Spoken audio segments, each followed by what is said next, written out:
Welcome to Home Cooking with Liz. Ito po ang ating complete ingredients. Ito yung spam na igigisa natin. Unang ginawa natin is i-cut po natin yung spam na small cubes. Tapos ganun din sa patatas. Tapos ganun din ang ginawa ko sa sibuyas. Meron tayong minced garlic. Tapos ganito ko na lang chinap yung ating tomato.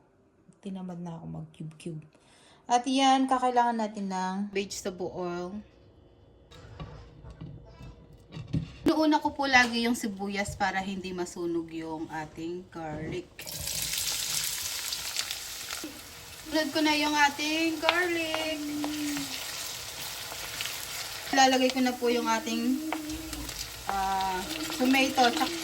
Para sabay maluto yung tomato sa potato. Sila. Lagyan na natin ng asin at saka ito laging gamit namin. Black pepper.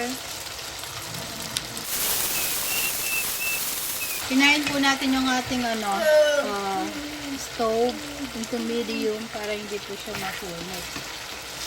Pag ganito na yung ating tomato, naluto na siya, lumambot na. Tapos malambot na rin yung ating yung potato natin. Lalagay na natin yung ating spam. Lutuin lang natin in 3 minutes. Tapos ready na tayong kumain. Ngayon, kakain na tayo. Lalamigin muna natin dito yung iba. Ay, sarap nito. Tikiman na!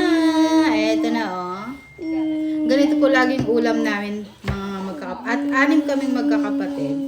So, ganyan ginagawa namin para makakain lahat. Ayan, sarap nito. Lalaway na ako.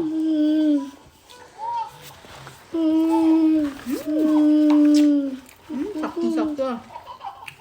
Ang sarap.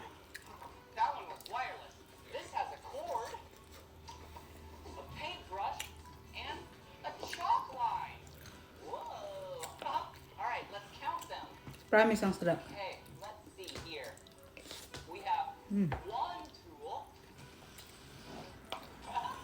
We have a second tool, which is a hammer.